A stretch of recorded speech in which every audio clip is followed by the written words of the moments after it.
SuperTalk Mississippi media production. I'll pre-record on my count. 7, 6, 5, 4, 3, 2. Roll A, fade up on A.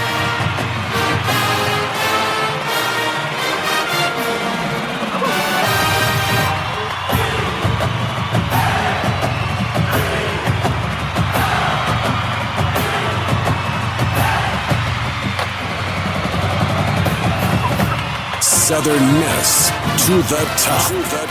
You're tuned in to the Eagle Hour. All right, let's go. SuperTalk Eagle Hour is on the air. We're glad you're with us. Bob Getty, Kelly Center. We're in the Southern Bancorp studio here in sunny Oak Grove, Mississippi. And the opening segment of our show today is sponsored by our good friends at Dickey's Barbecue Pit, which is a great place to cater your next special event. They do a wonderful job with catering.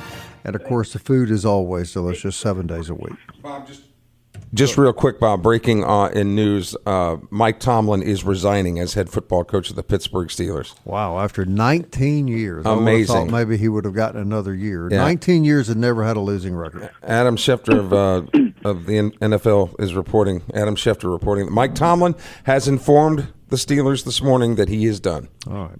Caleb Triplett is one of the new football signees. He's a 3-star linebacker out of D'Iberville. He's going to be on the program a little later. We're going to talk to him about how he made his announcement during an all-star game. I thought that was very cool. But first, we want to talk men's basketball. We're pretty excited about that around here. Win Case is one of the assistant coaches on the team, and he joins us right now. Coach, always good to have you on the Eagle Hour. I think it's maybe your second or third appearance, and welcome back. Well, no doubt, man. It's good to be on with you guys. I really enjoy talking to y'all. Coach, the guys just got no love at the start of the year from the quote-unquote media, and here's a tip, never believe anything you hear from the media.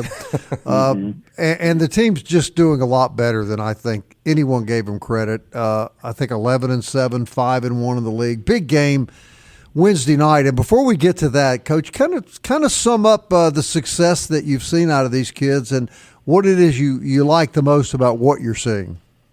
Well, just a lot of things I love about Coach Ladner, but one of the things that really was eye-popping to me is just how he breathes confidence into this team. You know, I can remember when we first started, he talked to the team about being at a press conference and they're picking us, 13th out of 14 in the conference, and no respect. And I can go back and remember when we lost the game to Arkansas State, and it was a tough loss at home. And, I thought the sky was falling, but gosh, he got the guys rallied and told them, say, we're going to go back to work tomorrow. We're going to get things corrected, and we're going to be better because of it. And lo and behold, we're on this winning streak, and we're getting better, and I think that's a sign of a really good coach. What is it on the floor you're most pleased with from the players, Coach? Yeah, I think more than anything, it's our defense. I think our defense has really gotten, as the season has gone along, I think our scouting has been spot on. You got to have a great scouting system, and I think that's been spot on. But secondly, more than anything, I think our guys play really, really hard. And, we have this saying that you have to get, in order for us to win, and it's 99.9, we will win the basketball game. We can get 7 kills. And our guys are so excited. They're asking at timeouts, how many kills do we have? And a kill is like every 3 stops in a row, it counts as 1 kill.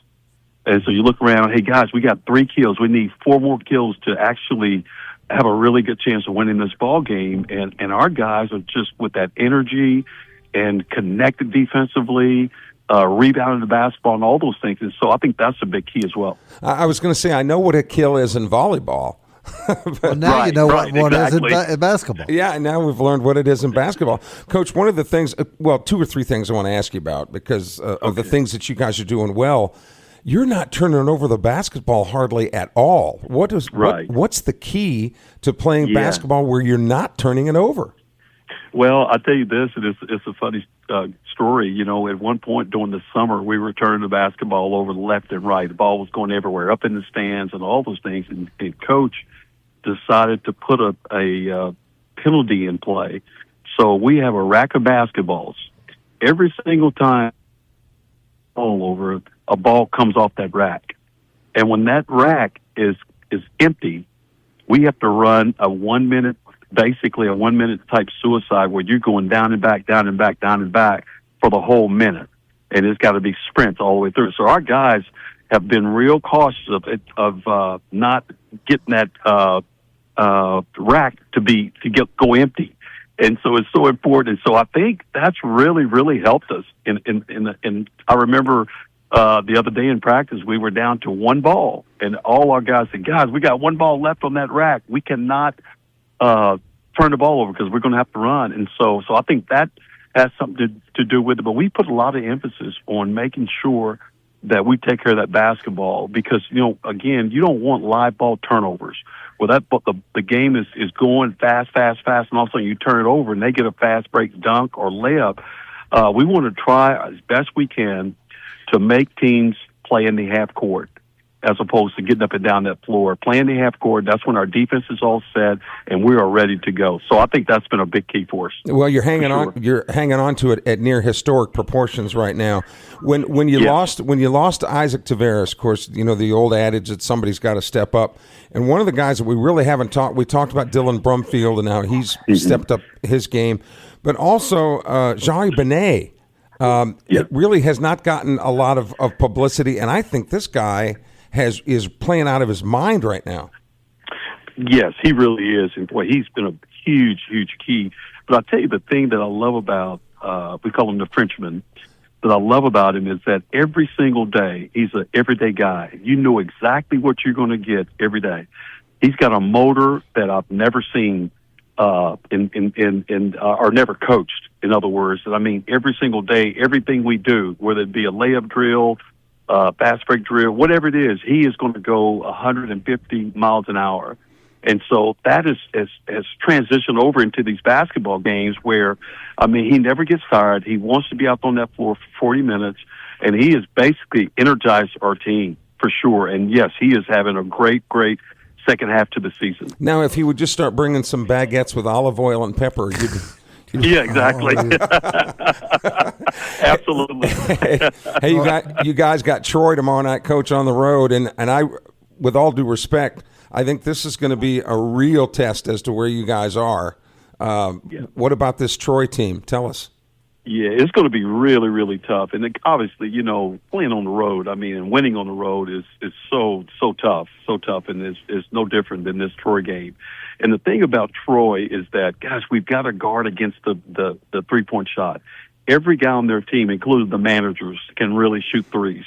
And we have got to get up in those guys and make those guys dribble the basketball and run them off the three-point line. They are a fast break team. And, again, like I said before, you want to make sure that you can get back in transition and make those guys play in the half court. And then, secondly, we've definitely got to guard against the three-point shot. How do our managers shoot the three, Coach? Well, our managers are not very good. We have, and I'm saying it real low because we're on the bus heading to Troy.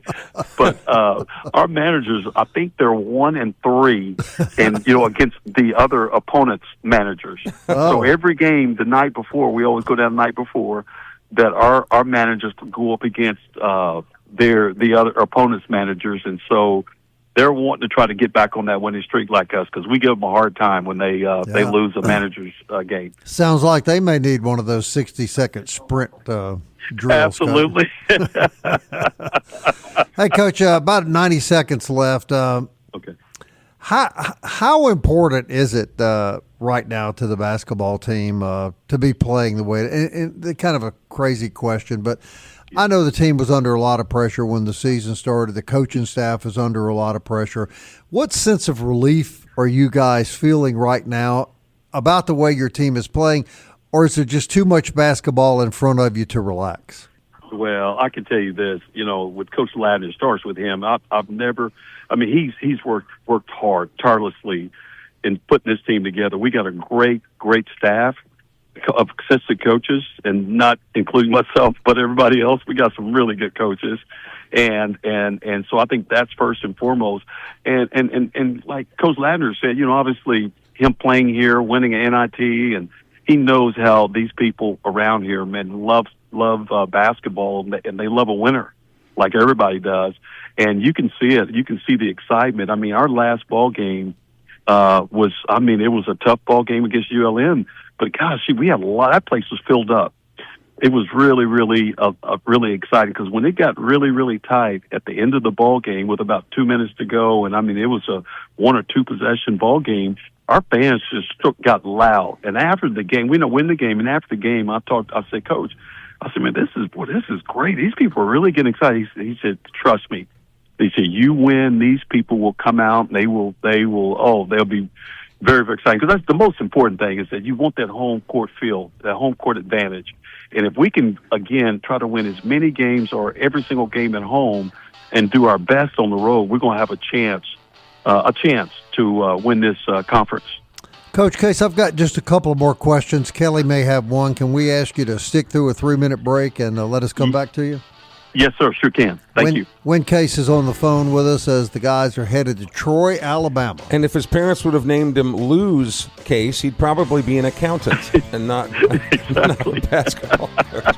Did your mother drop you on your head at some I point think in your life, Kelly? Yeah. Is that what it was? We'll be right back.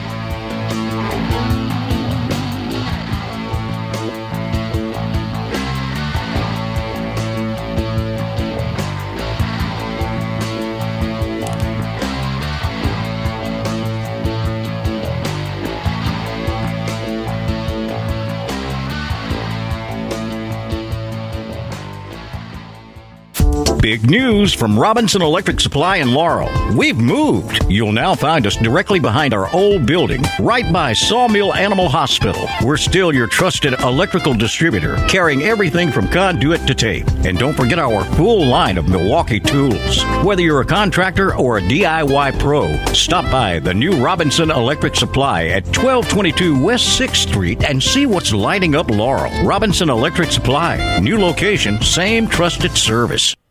Southern Miss to the top. To the top. You're tuned in to the Eagle Hour.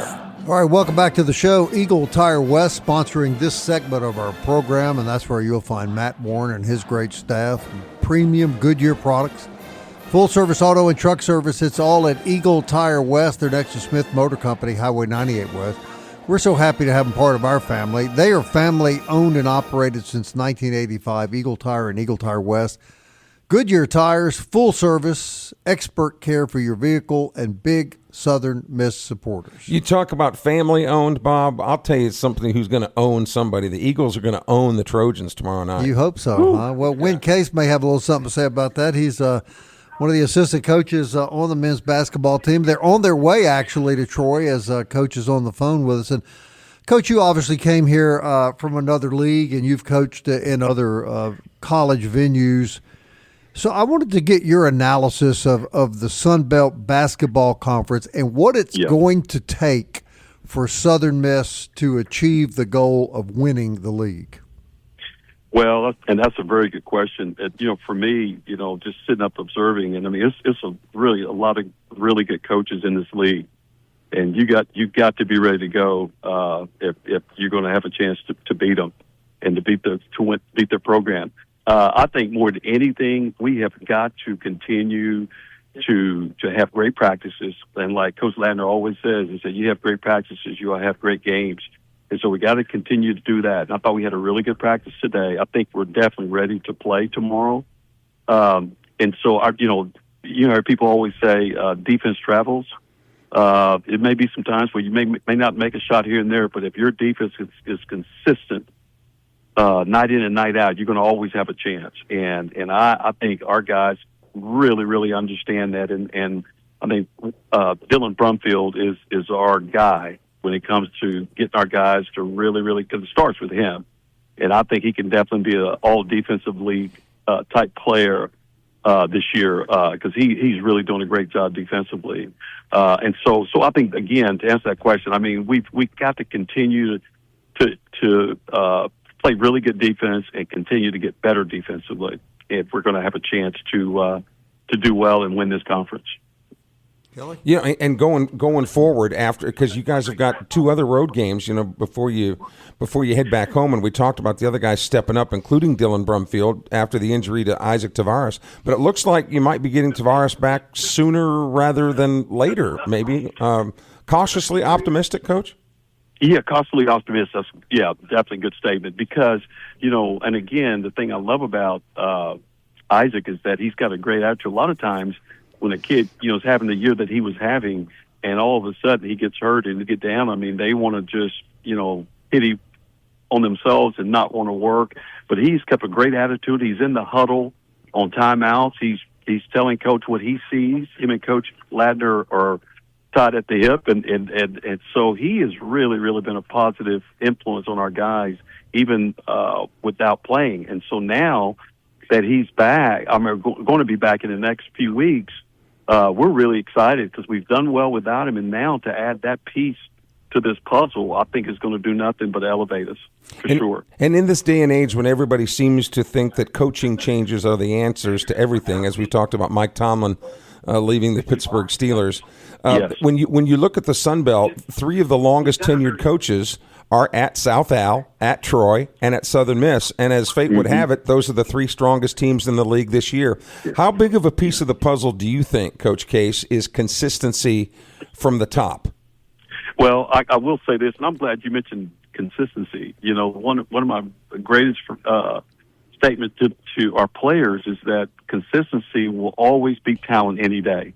If you're consistent every single day and you know that you are an everyday guy and you know what you're going to get, then you're going to have a chance to achieve. I would much rather have a person that's consistent, and so it goes to the set with different programs. If you got consistency, continuity, that's huge. I mean, it's priceless. And like a guy like Coach Ladner, who's been in this league and know this league from top to bottom, not only as a player but as a coach, and has been there, like you said, one of the longest tenured coaches in the league. I think it's so important, so important. All right, Coach. Well, we wish you nothing but the best. We'll be tuned in tomorrow night. We're really excited. I know you are too about how well the guys are playing, and let's keep this going on the road, Coach, and come back with some W's. Oh, you got it. And again, I want to say this. I'll absolutely love listening to you guys. Well, thank you. I listen to y'all all the time, so thank y'all so much. Oh, that's you? Thank you, Coach. We appreciate you very much. He's the one listening. Okay, great. So there is somebody listening. Yeah. Golly, that's pretty good. Yeah. I want to go back real quickly. I do want to comment on this. Yeah. He's a very impressive man. I could see why Ladner would want him here. And we've talked a lot about the players playing better, but Kelly, this is a new group of coaches, and I think some of the credit for the early first half season success has to go to the coaching staff. It's really an interesting composition of a staff, Bob, when it comes to experience, because you've got Ladner and Win Case and some of the graybeards at one end, and then at the other end, you got guys that are just out of like AAU and some assistants in JUCO. So you've got that really young flavor that can kind of bring a new perspective on the new game, so to speak, but you've got the consistency and wisdom of 2 older coaches, and so far it's turned out to be a really good combination. Right. Well, big breaking news today, away from basketball, the NFL, Mike Tomlin stepping down after 19 years as the Pittsburgh Steelers head coach.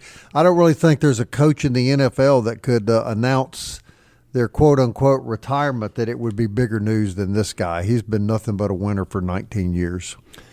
And I don't know that he's going to even want to coach. After 19 years, there has to be some level of burnout. But look, I'm a Bengals fan, and I have grown up a Bengals fan hating the Steelers. But I give credit where credit is due. And that guy is one of the best that's ever done it. And I just can't.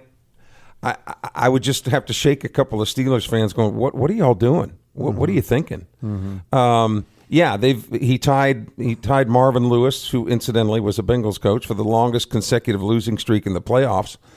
But you don't even get to try to set that record unless you get to the playoffs, right? So as far as consistency, year in and year out, he didn't have a losing season, Bob. Not one in 19 years, and they were 10-8 this year. He wasn't fired officially; he resigned. Right. But I don't know what people want. Right. No, I agree. And have we also seen the last game of Aaron Rodgers? You think Coach Tomlin stepping aside assures now that he's not going back to the Steelers? And I think that was, with all due respect to Aaron Rodgers, who's a Hall of Fame quarterback, It all starts with the quarterback play, and at 42 years old, the old gray mare just ain't what he used to be. Right. He's still pretty good, but not good enough to win in that league. Right. So I guess the Steelers are just going to do a complete overhaul now. Yeah. And if Tomlin wants to coach, he'll have another job by the end of the night. I heard him say last night about Aaron Rodgers. I watched that game that he can still throw the ball. There's no doubt about that. But his mobility had really slowed down, much like what we saw with Phillip Rivers when he came back to play for Indianapolis a few games. They're great quarterbacks, and that nobody knows the game better than they do. But Kelly, the older you get, the less responsive your physical body is to what your mind wants it to do. But you also have that wisdom that we were talking about with Ladner Correct. and Case, in that some of those quarterbacks, and Brett Favre was like this toward the end of his career. He would, if a route wasn't open, rather than wait for something to break, he would just throw the ball so that he wouldn't get hit, and that's wisdom. Those guys, they continue to get a year older as a quarterback, and these guys coming out of college are always 22 years old. What's that division going to look like with now Harbaugh's gone in Baltimore, and now Tomlin's gone? All three of the coaches in that division are gone, except for the one that should be gone. One? Forgive me for forgetting who. Stefanski at Cleveland. Yeah, he's gone. So everybody came back except the losing coach at Cincinnati. Yeah. Have I got that right? You did get that right. So more than ever, I'm hoping Explain that. He's just. I just think he's a yes guy. You've got an ownership group there that doesn't like anybody that's going to rock the boat, and he doesn't rock the boat. He takes his marching orders and does it with a smile, and I think that's what they want. So that division should be wide open next year. I would hope not. I would hope that the Bengals would walk away with it. You would think they'd have the advantage, right? Right now, but those other teams are managed much better, so I'm sure they'll get good people in place. Well, as we head to break, I saw the sleeper team last night in the playoffs. I'm going to tell you, I had not seen them play all year. You like the Texans? The Texans don't get on national TV hardly ever. Kelly, they're as good defensively as anybody in the tournament, and with a defense like that, you're in every game you play. The tournament, I like that. You like that? Yeah. Most people call them playoffs, but it is a tournament, is it not? It is. You would agree, though. I mean, boy, they're good defensively. It's always going to come down to defense right now. Yeah, I think New England looks really good, but I think New England has their hands full with this defense next week. I think anybody that's left is going to have their hands full with whoever's left, because now this is what it's all about. And I don't think any team that's left has any more than 2 or 3 losses. I think so that's right. These are good teams that are left. All right, this may be the biggest catch so far for Southern Miss football in the new regime. Caleb Triplett is a 3-star linebacker out of D'Iberville High School, and he made his choice clear during an all-star game this weekend. I thought that was cool. We're going to have that young man on the Eagle Hour next.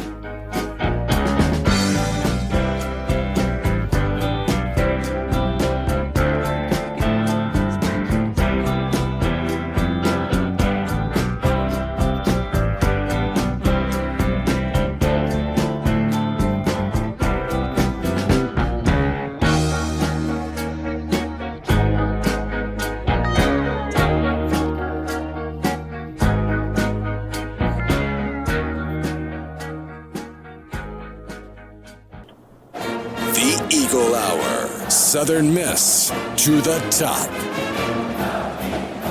All right, DBAT sponsors the third segment of the SuperTalk Eagle Hour every day. They're located on Hardy Street, and it is the place to go for adult sports training, kids baseball and softball. I guess kids of any age could go for baseball or softball training.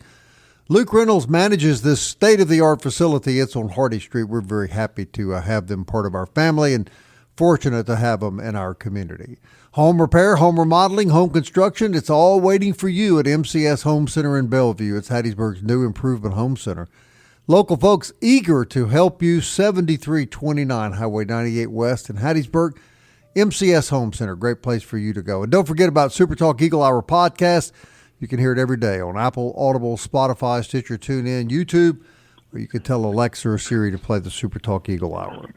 All right, our next guest is a 3-star athlete at D'Iberville High School, football, track and field, baseball, MVP of the Mississippi-Alabama All-Star football game, just a general very good athlete, and we're happy to say now committed to the Golden Eagles. And Caleb Triplett joins us right now. And Caleb, you said you're actually going to be moving in to the campus here very soon. Tell us about your immediate plans and what led you to become a Golden Eagle. One of the reasons was because it's close to home, and I was recently a Southern Miss football fan growing up, so it's kind of dream come true. Yeah, but really, Caleb, it wasn't really until later that when Coach Anderson came in that you were automatically on their radar. But the prior coach who had come over from Marshall, there really wasn't a whole lot of communication. Is that fair to say? Yeah, it was, and they had interest in me since my freshman year, but never really got the chance to get an offer from them. So when Blake Anderson and the staff stepped in and said that we really want you, that's really all you were waiting for, right? Was the invitation? Yeah, sir. Yeah, 82 tackles his junior year, was limited a little bit his senior year, but you talked about being a multi-talented athlete, a catcher on the baseball team, throws the shot put in track and field, and you play linebacker for a rejuvenated D'Iberville football team down on the coast. And when they talked to you, Caleb, about coming to Southern Miss, what did they tell you were their expectations? Come in and dominate for real. Yeah, the linebacker position was one that, Bob, they lost a lot of really good players. Right, and so Caleb, you probably projected it. I'm sure your plans are, and it sounds like to me you can step right in and contribute from the start. What is it you want the coaches to see out of you most when you first get here? That I'm a team player and that I'm willing to do what it takes to be the best. And you had no hesitancy. This is going to be a bit of a rebuild with Coach Anderson because a lot of players graduated, some left, in this transfer craziness. That didn't affect you, and really, do you see it as that you can be one of the building blocks here to get this program right back in a bowl game next year? Oh yeah, most definitely. And what is it about Blake Anderson that you like, Caleb? He's real direct with what he wants to do, and I'm willing to get behind that. I thought it was interesting, Caleb, that tell us about how you decided to make your decision known that you were going to Southern Miss. The Golden Eagles got a little national TV publicity because of you. Tell us about that. At the Army All-Star game? Yes, going to it, I was leaning more towards Southern Miss in the first place because they, like Coach Barney, he contacted me even before the game saying that, before the Mississippi versus Alabama game, saying that I was most likely to get an offer. Like, before my performance, I was planning on getting the offer before it. So I really messed with that. But then on TV, you actually made it official by grabbing that Southern Miss hat. That was pretty cool. Yeah. So you're not just an athlete, though, too. You're a pretty smart guy. Tell us about the fact that you're already out of high school. You've already graduated. That's why you're moving in this Sunday. But tell us about what you want to study and what you might see yourself doing 10 or 15 years down the road if you're not playing in the league. I want to study either business or physical therapy. Mm-hmm. Physical therapy or physics, did he say? Physical therapy. Oh, physical therapy. Physical therapy. Yeah. Well, that makes sense. Yeah. What have you been told about the football team, Caleb? What have the coaches told you? What have they told you to expect to do once you get here this week? I'm expecting to get in and get to practice on Tuesday. Yeah. Do they want you to put on weight or anything like that? No, not that I'm known. Nah, they haven't. Nah. Now, see, that would be my dream, Bob, is that I would get signed and they would say, Kelly, you got to put on 30 pounds. I don't think that's going to happen. I don't think either thing is going to happen, Kelly. I hate to break it. They might want me to lose 30 pounds, but not. Well, Caleb, we really are. We're glad you're here, young man. And what is the message you'd like to send to the Golden Eagle Nation now that you are the newest Golden Eagle? They're getting the dog for show. They're getting a dog for show. That sounds good to me. Well, look, man, congratulations. We're thrilled to have you here. I know that Coach Anderson is really happy to have an athlete of your caliber, and we look forward to you wearing the black and gold for a long time to come. I look forward to it. All right, Caleb Triplett, everybody, out in D'Iberville, Mississippi, and the newest. We should have asked him if he knew about the most famous player to come out of D'Iberville. Oh, that was a good question. Yeah, now Reggie, that's some time back. Reggie Collier. But this is clearly the biggest catch they've gotten so far. You think? Yeah, and what I found intriguing in learning about Caleb's story is that he had offers from Mississippi State and North Texas and a lot of other schools on the table that he was going to be forced to take one of those because the one that he wanted was not presented. And that was Southern Miss. And the big year for recruiting for any athlete is your junior year. And, of course, he had just put together a junior year, like I said, 82 tackles, blocked a punt. There isn't anything this guy can't do athletically, as evidenced by the fact that he plays baseball and is on the track team. But Coach Huff and his assistants from, who all came over from Marshall mostly, were used to recruiting the Virginia, North Carolina, South Carolina area, West Virginia area, and just didn't even really look at the Gulf Coast. And he kept saying, I'd sure like to go to Southern Miss. And the numbers would warrant that he would go. Especially when you see all these other schools that wanted him. Well, then Blake Anderson comes in here, and Barney Farrer, one of the assistant coaches who's been in Mississippi a long time, through the junior college system and everything. So Barney Farrar says, hey, we got this guy on the coast. We need to get him. It was not a big sales job. Right. This was the one that he was waiting on. Well, there's two things I really like about him, and you pointed them out to me. Number one, the kid's already graduated from high school, so he's a student. He takes school seriously. Number two, he's a multi-sport athlete, and how many coaches have told us that the best athletes are the kids that played multiple sports in high school and didn't play just one sport? And they seem to be more rare nowadays. Oh, yeah, and straight out of high school seems to be rare. And look, if I have one criticism of the way that baseball kids are being brought up now, it's the fact that they all go, well, I'm not playing football. I could get hurt. Well, buddy, have you not heard of Tommy John surgery? Have you not, by overusing your arm? I mean, that's getting hurt, right? And to your point, every coach tells us that baseball players, young baseball players coming up, are pretty soft. They've never been hit in the mouth. They've never been tackled.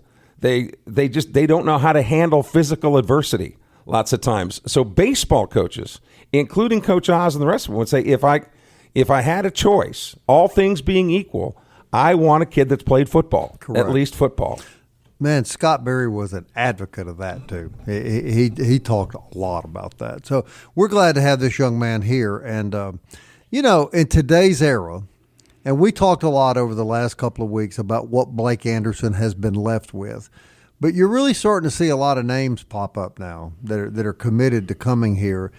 And I want to remind everybody that we do live in an era now that you can turn things around in 1 year.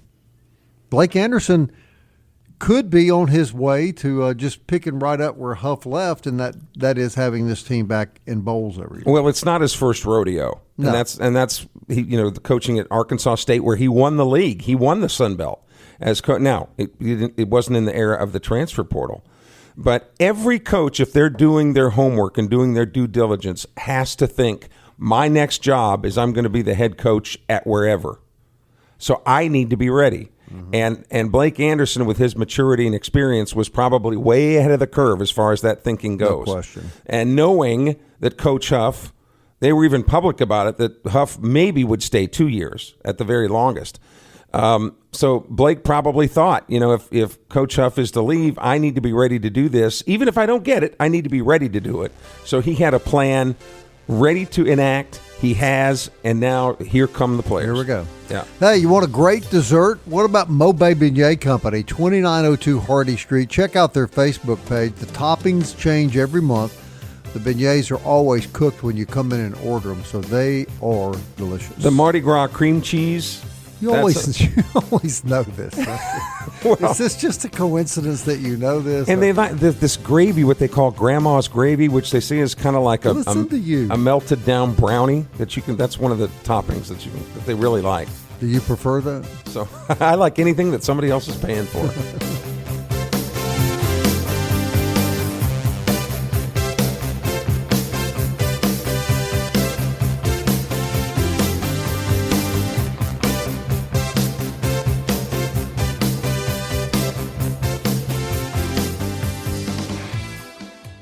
Big news from Robinson Electric Supply in Laurel. We've moved. You'll now find us directly behind our old building, right by Sawmill Animal Hospital. We're still your trusted electrical distributor, carrying everything from conduit to tape. And don't forget our full line of Milwaukee tools. Whether you're a contractor or a DIY pro, stop by the new Robinson Electric Supply at 1222 West 6th Street and see what's lighting up Laurel. Robinson Electric Supply. New location, same trusted service. You're tuned in to the Eagle Hour. The Eagle Hour. Southern Miss to the top. Hey, I want to thank basketball coach Wynn Case for joining us earlier in the program. The newest Golden Eagle, Caleb Triplett from down in D'Iberville, Mississippi. Glad to have that young man headed to campus and headed to the Southern Miss football team.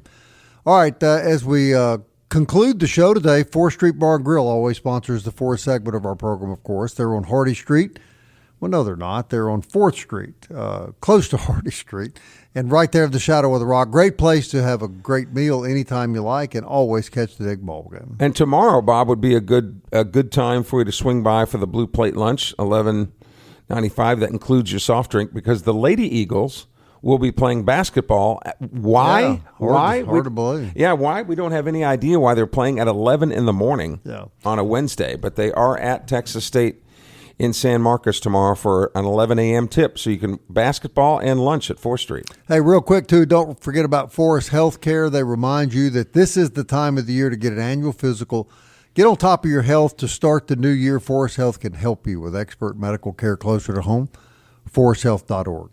Lady Eagles are 10-6 on the year, 3-2 in the league. Texas State, their opponent tomorrow, 7-8 on the year, but 3-2 in the league. And as Kelly indicated, an odd 11 a.m. start. 10-6.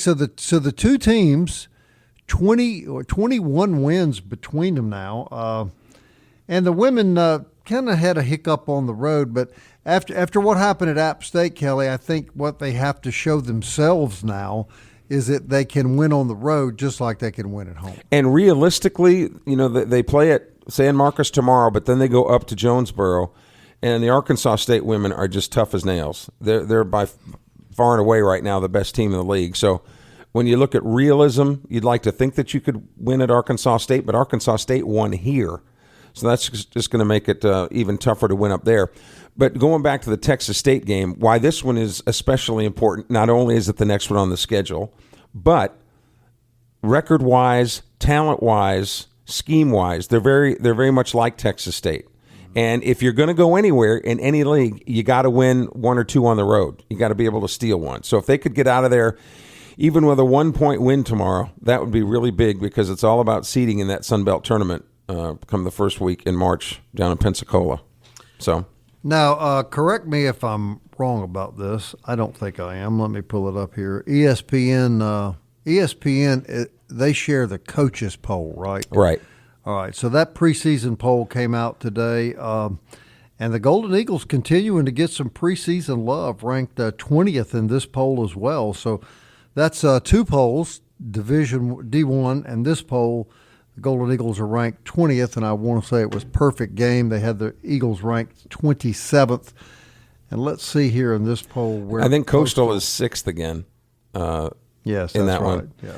But that kind of worries me a little bit, because the Eagles in the past have liked having that little chip on their shoulder and working themselves into the top 25. Mm-hmm. Now that and anybody that really follows college baseball knows that Southern Miss is not going to sneak up on anybody. Right, with the way that they've played the past 10 to 15 years. But if you're kind of a casual fan and aren't looking at those polls, you wouldn't know that Southern Miss existed. But now they do, because it's there in print for everybody to see. That's on one side of the coin, but on the other side of the coin, the coaches and players will say the same thing. Bring it on. Yeah. I mean, that's the way you get good, is playing good competition, and we think we're pretty good. Why shouldn't everybody else think we're pretty good? Yeah, Golden Eagles, of course, finished the year last year with Miami. Miami's ranked 22nd in this poll, and I think Tennessee's probably in there somewhere. Yeah, they're 14th, of course. Well, they're in the SEC, so they're gonna be in there somewhere. All right, here's a team the Golden Eagles are going to be playing very soon. Oregon State. They're ranked 12th. They were only 48-16 last year, so that they weren't any good. Clearly. All right. And Cal Santa Barbara is who they're going to open with. Yeah, and that's who I was actually looking for, because I did see them in the first poll that came out. Oddly, they're not appearing in this poll, so I don't. Well, I don't think it means much of anything. They've got the stud pitcher that's gonna go in game one. Right. But I think a lot of the people that think they know better are thinking that maybe it drops off a little bit after that first one, whereas the teams that are ranked in that top 25, you could put a sheet over about 5 or 6 pitchers and you really pull one out and you're not getting a whole lot of difference than the other ones in there. So what we keep hearing is that the coaching staff thinks this may be the best pitching staff yet. Now, I know you got in trouble saying that last year. You proved to be right. I mean, it was a really, really good pitching staff. Could this really be the best pitching staff ever? Sure, but I just always want to hold my breath because it's all about staying healthy. Yeah. And really, by and large, the Eagles have been pretty lucky as far as that goes. But we say lucky, but Coach Makovica and the strength and training that they do. A lot of credit due there. For sure. And I think that's part of the game. A strength and conditioning person is never really fully appreciated until everybody starts getting hurt, right? You don't appreciate their work until everybody starts getting hurt, and then you go, well, what are we not doing in our strength and conditioning that causes all these people to get hurt? Right. So. All right, Kurt Lewis will play a big role in tomorrow night's basketball game. We'll have him on the show tomorrow and some other great guests as well. As always, Kelly and I and Dima, thank you for listening to our program. Until tomorrow, Southern Miss. To the top.